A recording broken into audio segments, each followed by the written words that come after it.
Tá gravando. Isso vai. Você pode ter certeza que isso vai. E aí, pessoal? Tudo bem? Nós estamos aqui para fazer o tão esperado vídeo de perguntas e respostas do Ministério Legacy Jovens. Nós recebemos perguntas através de um sistema que nós fizemos de perguntas e respostas. Enviamos para os jovens enviaram seus feedbacks, enviaram várias perguntas interessantíssimas para nós respondermos e nós escolhemos algumas, principalmente aquelas que tinham mais vezes sendo perguntadas, né? Nós vamos tirar essas dúvidas aqui, nós vamos responder todas essas perguntas com base bíblica, isso mesmo, nós vamos responder de acordo com a palavra de Deus, cada coisa que nós recebemos. Vale lembrar também que a gente não vai conseguir responder todas as coisas que tinham lá, para também não ficar um vídeo gigantesco, mas eu creio que vai ser bem bacana, então fica com a gente até o final, assiste esse vídeo completo, pode ter dúvida que você tem a respeito do seu chamado, da sua vida, do seu propósito com Deus, e eu tenho certeza que Deus pode falar com você através das nossas vidas também. Legal? Dá um like aí, compartilha, vai que a gente fica famoso e começa a ganhar dinheiro. Ai, para isso. Vamos lá, a primeira pergunta que nós recebemos, e que é muito interessante, diz assim: como saber quem é a pessoa certa? Cara, essa é a dúvida de muita gente. Fora das vezes que a gente discipulou jovens, que a gente conversou com eles pessoalmente, eu já recebi várias vezes esse tipo de pergunta de como que eu sei se essa pessoa ela é de Deus pra mim, se é a pessoa certa? Então vamos de acordo com a palavra de Deus e ver o que ela tem pra nos direcionar, beleza? Então vamos lá. Nosso versículo está em 2 Coríntios 6,14, que diz assim: não se ponham em julgo desigual com os descrentes, pois que sociedade pode haver entre a justiça e a iniquidade? Ou que comunhão existe entre a luz e as trevas? Bom, a Bíblia ela fala especificamente quando ela se trata de casamento. Se você tá num nível de muito desejo, é exatamente assim que a Bíblia diz. Então, case-se, não peque, né? Paulo também nos aconselha, portanto, vocês solteiros, se gostarem dessa vida, permaneçam solteiros, porque isso é muito bom. Mas em relação ao namoro especificamente, a Bíblia ela não cita assim. Então nós temos que procurar na palavra de Deus como ela nos direciona a viver de acordo com aquilo que a gente tem dúvida, de acordo com aquilo que a gente quer. Namorar não é pecado. A palavra diz que sexo antes do casamento é pecado, malícia, diversas coisas são pecados, mas namorar não é pecado, é um preparo para o casamento. E como que você sabe se é a pessoa certa? Bom, a palavra nos aconselha a respeito de julgo desigual. O que é um julgo desigual? Bom, vou citar um exemplo. Suponhamos que o Tiago seja ateu e eu sou cristã. Nós possuímos ideais diferentes, gente. Princípios totalmente diferentes, e eu posso falar aqui abertamente. O Tiago não teria o mesmo desejo e propósito que eu de sexo somente depois do casamento, e é algo que eu respeito. Como que nós prosseguiríamos com esse relacionamento? Uma vez eu vi um pastor falar, e eu nunca mais esqueci, e é um dos meus maiores conselhos para os jovens: não tem problema do peixinho namorar com um passarinho. O problema é onde é que eles vão morar. Então, como que nós podemos saber quem é essa pessoa?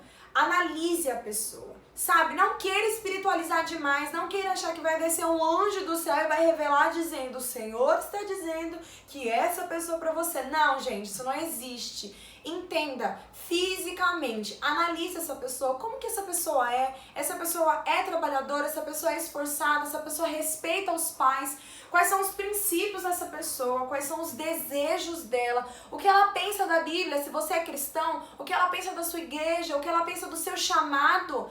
Chamada é uma coisa tão importante. Uma das primeiras questões que eu tratei com o Tiago antes da gente começar o nosso relacionamento foi: Tiago, você pode largar tudo que você quiser, eu vou continuar do seu lado, mas se você largar o seu chamado com Deus, eu não vou poder caminhar com você, porque é o meu princípio, obedecer um chamado.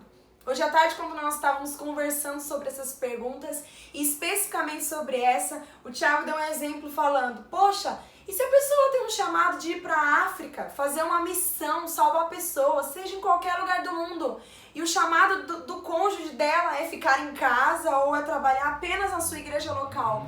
Quão difícil seria um relacionamento assim? O namoro serve para isso, para nós analisarmos a pessoa, conhecer os princípios dela e saber se realmente ela é a pessoa certa. Eu acredito que não está predestinada alguém para ser a pessoa certa para você, mas você pode analisar, identificar quem são as pessoas que podem caminhar do seu lado e quem são as pessoas que batem com personalidade, batem com os princípios, objetivos, metas. Isso facilita muita coisa. Beleza, gente? Vamos para a segunda pergunta.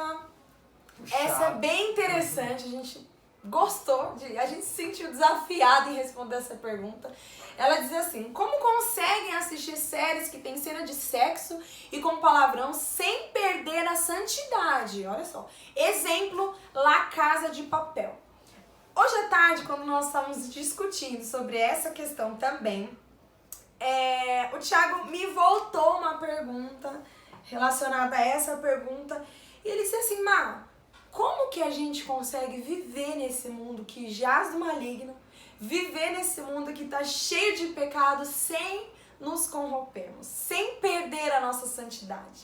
Mas sabe o que é isso? O nosso relacionamento com Deus, a nossa vida com Deus, ela é mais forte do que qualquer outra coisa. Mas vamos à palavra para a gente entender e saber como lidar com esse tipo de situação. Vamos lá, nós temos aqui 1 Coríntios 11, 28, que diz assim: cada um examine-se, pois, a si mesmo, e coma do pão e beba do cálice.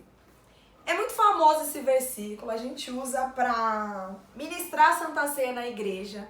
Eu não quero falar de Santa Ceia aqui, mas eu quero fazer você entender o porquê que eu escolhi esse versículo para poder te trazer resposta. Nós sabemos que a Santa Ceia é algo absurdamente maravilhoso. É um momento de comunhão muito grande da igreja com Deus. E eu posso até ousar dizer que assim, é o ápice da santidade. É o momento em que a gente se arrepende, chora aos pés do Senhor, come do pão que simboliza a carne de Cristo e bebe do suco que simboliza o sangue do Senhor. Então nós estamos colocando Cristo dentro da gente, certo? E ainda assim, na Santa Ceia, nós somos direcionados cada um examinar a si mesmo. E o que eu quero trazer com isso? Nós sabemos que existem cristãos e cristãos, nós sabemos que existem maturidades diferentes. Minha forma de enxergar a minha vida cristã e o meu relacionamento com Deus é diferente com a do Thiago. Nós vivemos situações diferentes porque nós temos personalidades diferentes, mentalidade diferente, porque isso está relacionado à nossa cultura, como que a gente cresceu dentro de casa e aí vai embora. Então, nós temos que analisar cada um a si mesmo. É uma autoanálise. Peraí, eu consigo assistir esse tipo de série sem interromper o meu relacionamento com Deus? Eu consigo assistir esse tipo de série sem prejudicar o meu relacionamento com Deus? Eu me analiso. Eu não analiso por ele e ele não me analisa. Até porque uma das coisas que eu escrevi no estudo sobre isso é: conheça os seus limites. Você conhece o seu limite. Se você sabe que não dá, que isso te aflige, que isso te incomoda, é o seu relacionamento com o Espírito Santo. Mas existem pessoas que não se incomodam, assistem, lógico, não ultrapassam limites de princípios da palavra de Deus, e isso não interfere com as coisas do Senhor, com o relacionamento dele com o irmão, com o relacionamento dele com Deus, com o relacionamento dele com a igreja, com o relacionamento inteiro com o Espírito Santo. Existem coisas que são externas, fatores que são externos. Se nós formos colocar, gente, ao pé da letra, tudo que nós temos que nos afastar, sabe o que a gente vai fazer? A gente vai ficar pior do que a quarentena. Nós vamos nos trancar no nosso quarto e ainda assim nós vamos estar em pecado. Sabe por quê? Porque a nossa natureza é pecaminosa. Eu quero dar um salve pro Bruno agora. Eu lembro que o Bruno falou pra gente, e eu não esqueci disso, ele disse assim: Má, porque nós vivemos no tempo da graça, pensou, pecou. E isso me fez refletir, porque é verdade. A graça veio para nos libertar, nos fazer livres. Poxa, eu sou livre, eu não tenho que ficar presa ao pecado ou com medo do pecado, não. Eu sou livre, mas a graça também traz aquela coisa de eu pensei, eu pequei, é assim. graças ao Senhor na cruz, que morreu, ressuscitou, derramou o sangue dele sobre nós, nós somos diariamente lavados pelo sangue do Senhor. A palavra diz que as misericórdias dele sobre nós renovam todas as manhãs. Então nós não precisamos ter medo do pecado. A Bíblia não diz que nós temos que ter medo do pecado. Pelo contrário, vá pelo mundo e espalhe santidade, ao invés de você se esconder e se reservar de tudo com medo de perder a salvação, sendo que a Bíblia não nos condena disso. Você já foi ao cinema e já assistiu algum filme que tivesse tiros? Já assistiu algum filme que tivesse drogas? Já assistiu algum filme que tivesse algum tipo de relacionamento? Eu acho que 99% dos filmes que a gente vai ver no cinema, seja de ação, seja de comédia, até mesmo desenho, eles estão relacionados com alguma coisa que infelizmente liga ao pecado. Nós não estamos livres disso. Mas eu quero te fazer uma pergunta. Se eu estou assistindo um filme que tem tiro, eu estou condicionada a atirar alguém? Se eu estou assistindo um filme que tem, infelizmente, alguém usando drogas, pode até ser um filme cristão, alguém que está usando droga, alguém que vai ser salvo. Eu estou condicionada a ser influenciada por aquele ator que está usando droga e vou usar droga também? Não. Não é assim. Está condicionado ao espírito e à maturidade de cada um. Cada pessoa pode estar de um jeito separado e saber lidar com isso. O que eu estou querendo dizer é que eu não estou fazendo apologia que você está liberado, por exemplo, para assistir pornografia. Nós cristãos somos contra isso. Assistir pornografia e ir atrás de coisas que falem somente sobre isso e que declaradamente está sendo oposto somente para a pornografia, somente para o pecado. Diferente de filmes que a gente assiste, que tem várias outras distrações, diferente de séries. Então, não estou dando um cartão verde dizendo que o pecado está liberado, misericórdia, não precisa alterar o que eu estou dizendo, mas eu estou dizendo para você que nós não estamos livres do pecado em qualquer lugar que nós formos. Basta a gente querer influenciar pessoas, querer estar atualizado com o mundo, influenciar pessoas, espalhar a nossa santidade ao invés de nos esconder. Então, não peque, fuja da aparência do mal, mas não tenha medo do pecado, porque ele não pode dominar você uma vez que Cristo já morreu por você na cruz. Certo, vamos lá. Uma pergunta muito comum também, feita por mais de uma, duas pessoas, referente a propósito e chamado. As pessoas perguntaram algo mais ou menos assim: como descobrir o meu propósito em Deus? Qual é o propósito de Deus comigo? Qual é o meu chamado? Eu me encontro em muitas coisas, eu vejo que eu me dou bem no Kids, eu vejo que eu gosto do louvor, eu vejo que eu me dou bem para ser um bom líder. Mas qual é o meu chamado? Como saber o que é isso? Então vamos à palavra, primeiro em Hebreus 13:15, que diz o seguinte: por ele, portanto, oferecemos sempre sacrifício de louvor a Deus continuamente. Isto é, o fruto dos nossos lábios, dando graças ao seu nome. Vamos também em Efésios 2:10. Efésios 2:10 está escrito o seguinte: porque somos feitura sua, criados em Cristo Jesus para as boas obras, as quais Deus estabeleceu para que andássemos nela. E vamos também em Mateus 28, muito famoso, no versículo 19 e 20, que diz o seguinte: portanto, ide, ensinai a todas as nações, batizando em nome do Pai, do Filho e do Espírito Santo, ensinando-os a observar todas as coisas que eu vos tenho mandado. E eis que eu estou convosco sempre, até o fim do mundo. Amém. Primeiramente, o nosso chamado, o nosso propósito está ligado a três coisas: louvor a Deus, fazer o bem e pregar o Evangelho. O momento que você enxergar que as três coisas estão linkadas em um único propósito, em um único chamado, aí você está sendo direcionado para o caminho certo e o Senhor está ali. O que eu quero dizer com isso? Há mais ou menos 9 meses atrás, 10 meses atrás, eu estava me perguntando e eu falava: gente, eu não sei qual é o meu propósito. Então hoje o meu propósito é descobrir qual é o meu propósito. E eu passei por esse processo de descobrir qual é o meu propósito. E veio à minha mente a diferença de propósito e chamado. Eu tive que aprender isso. O meu chamado são aquelas minhas habilidades, os meus dons naturais. As pessoas falam, ó, Thiago, você é bom em liderar. Ó, Thiago, você é bom em tomar frente. Então eu comecei a falar, será que é isso daqui? Se você vê, se as pessoas falam, ó, você é bom em comunicação, ó, você é bom em ensinar, ó, você é bom em ter ideias para poder criar empresas, empreender, você é bom em ciência, sabe? O seu chamado está ligado com aquilo que é o seu dom natural. Temos diversos dons e habilidades. Habilidade de dirigir, habilidade de estar na cozinha e fazer comida. Temos diversas habilidades, mas tem aquelas que sobressaem sobre as nossas vidas. O nosso chamado está linkado a isso.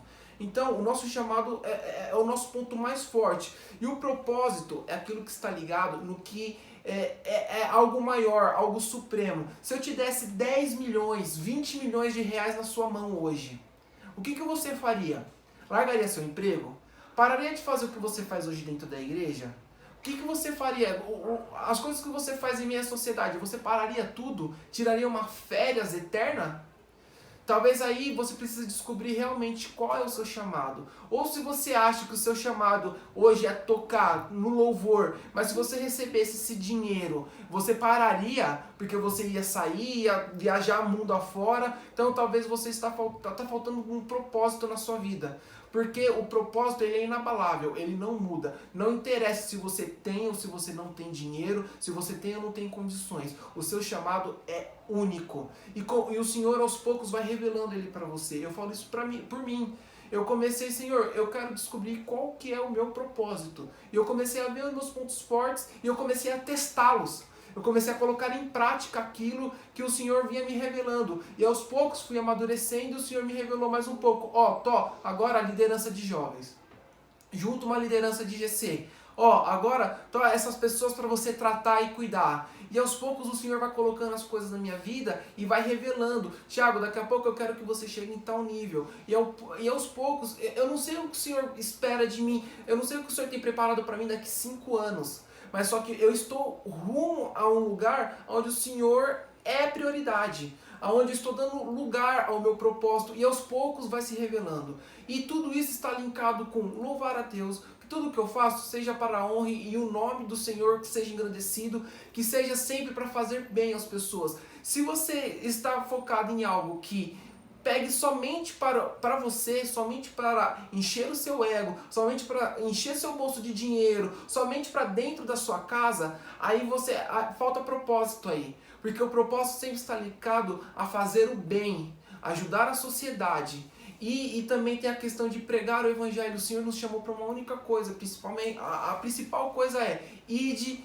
e fazer discípulos, prega o evangelho a toda criatura. Então aonde você estiver, prega o evangelho.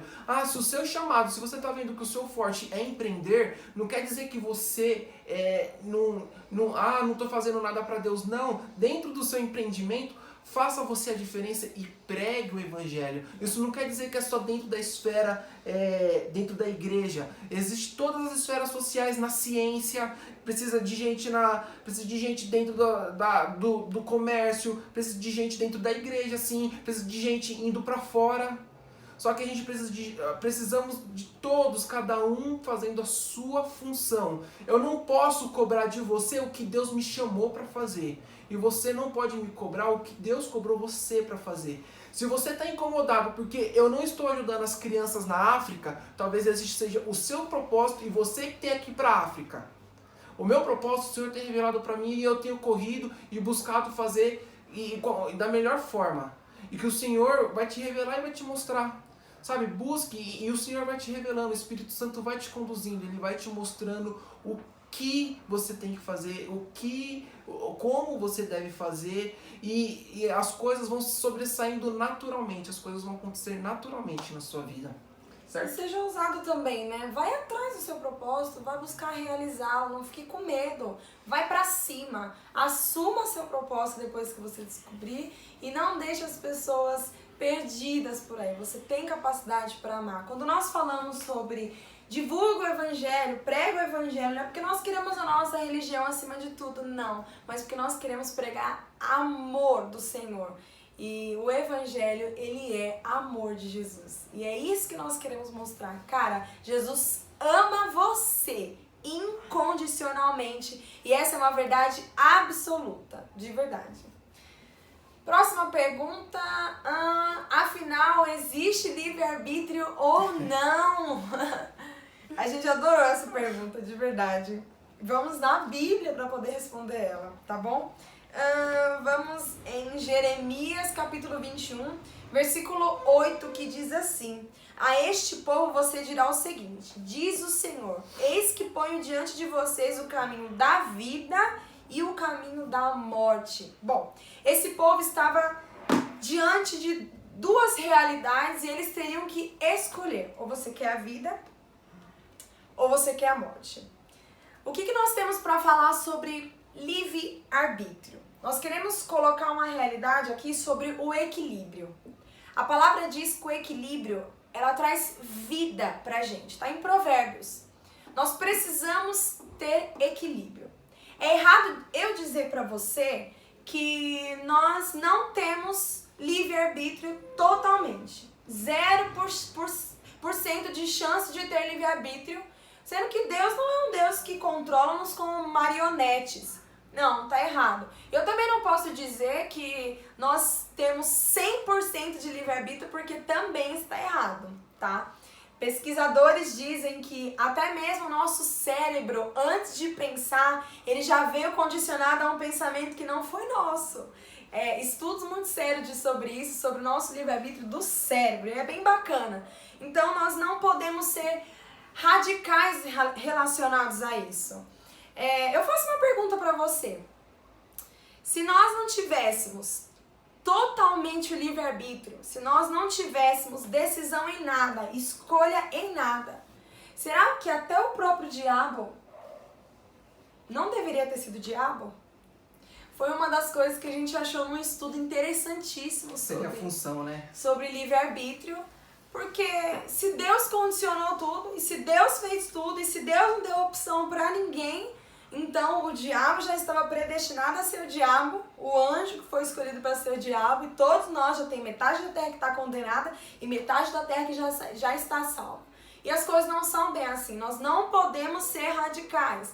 Os dois extremos estão errados, nós precisamos estar equilibrados. Nós não temos 100% de livre-arbítrio, e isso é verdade porque Paulo diz, ele diz em uma das cartas dele que, poxa, o bem que eu quero fazer eu não faço, e o mal que eu quero fazer, justamente esse eu faço. Que livre-arbítrio é esse? Paulo está condicionado a errar?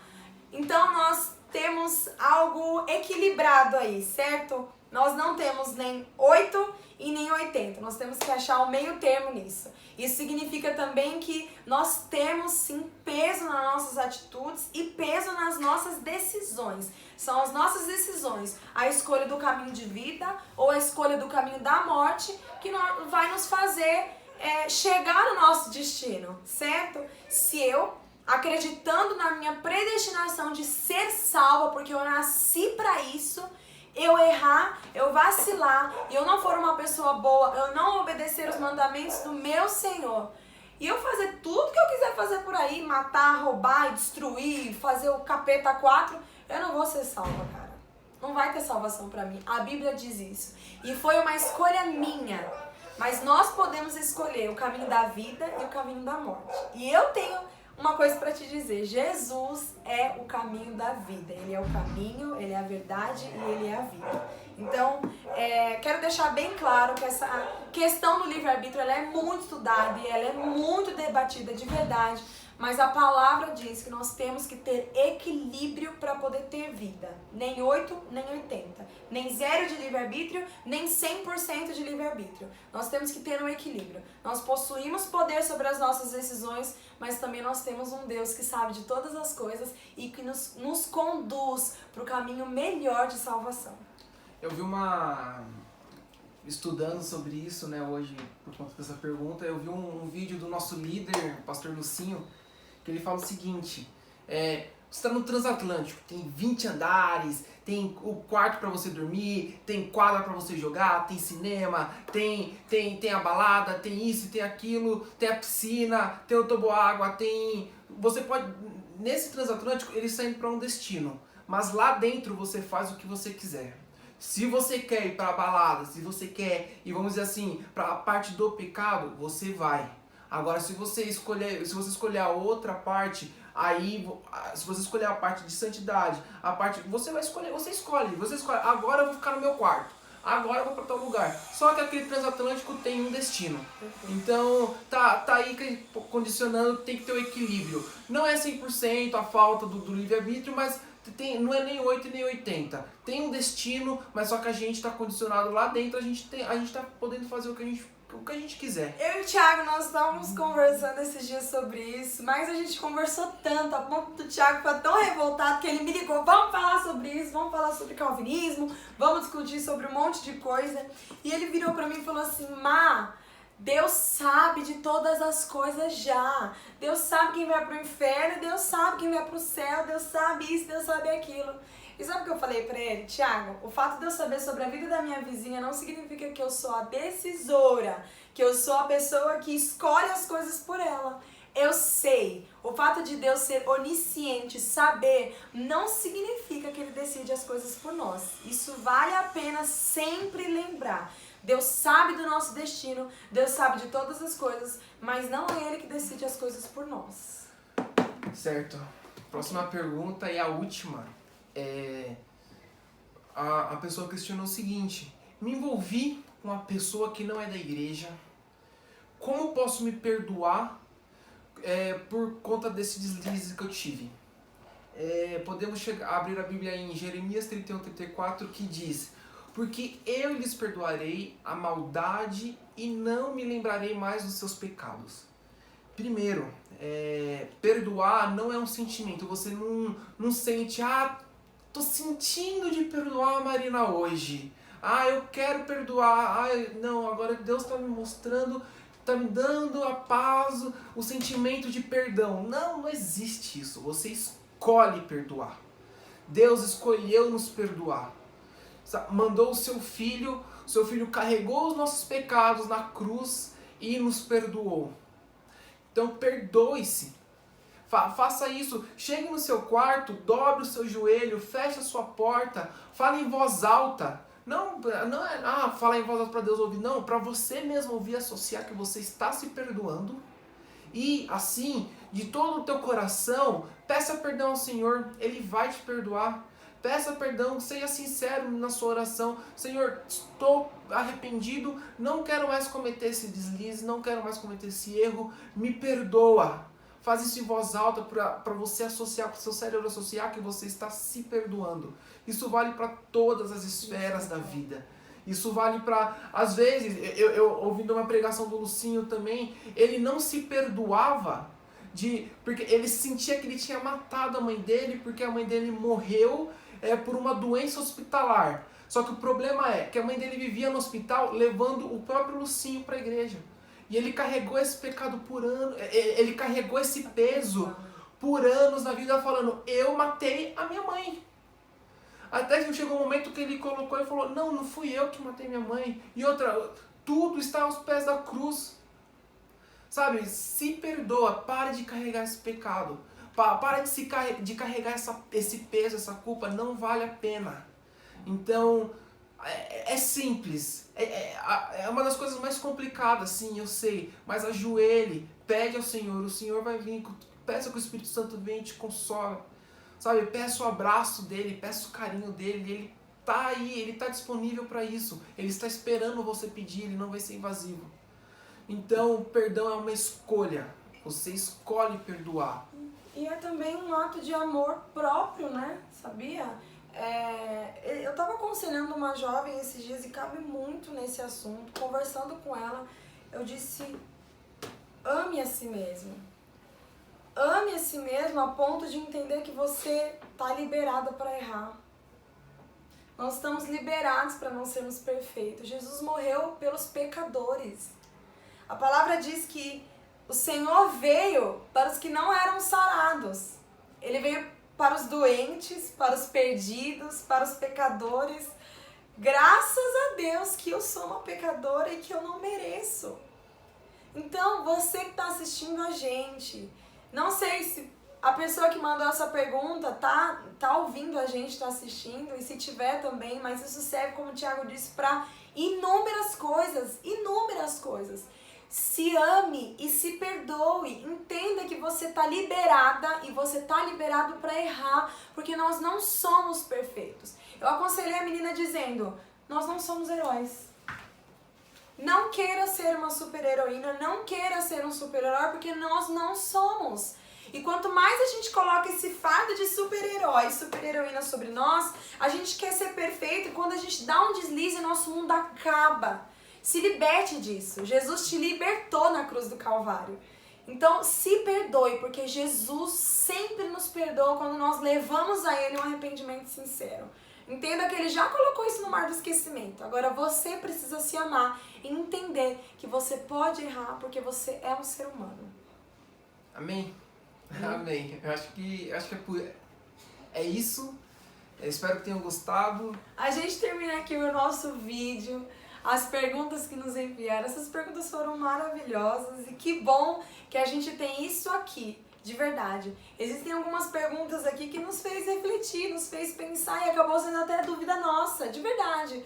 Mas a palavra de Deus, ela é eficaz e ela é luz para os nossos caminhos. Planta para os nossos pés e luz para os nossos caminhos, ou seja, ela pode nos direcionar para o caminho certo. Obrigada por você ter nos assistido. Nós somos do Legacy Jovens, para você que chegou e não conhece o nosso trabalho, nós somos da Igreja Batista Lagoinha, nós somos de Caieiras. Quero convidar você a conhecer nosso trabalho um dia, então nos siga no Instagram, nos siga no Facebook, vá lá nos adicionar, acompanhe as nossas lives, acompanhe os nossos devocionais, acompanhe todas as coisas que nós estamos fazendo, porque o Legacy Jovens tem um trabalho super legal. Obrigado pelos jovens que mandaram as perguntas, foi sensacional. Nós amamos isso e amamos principalmente a palavra de Deus que pode nos esclarecer todas as coisas. Um beijo, gente. Valeu. Obrigada. Deus abençoe.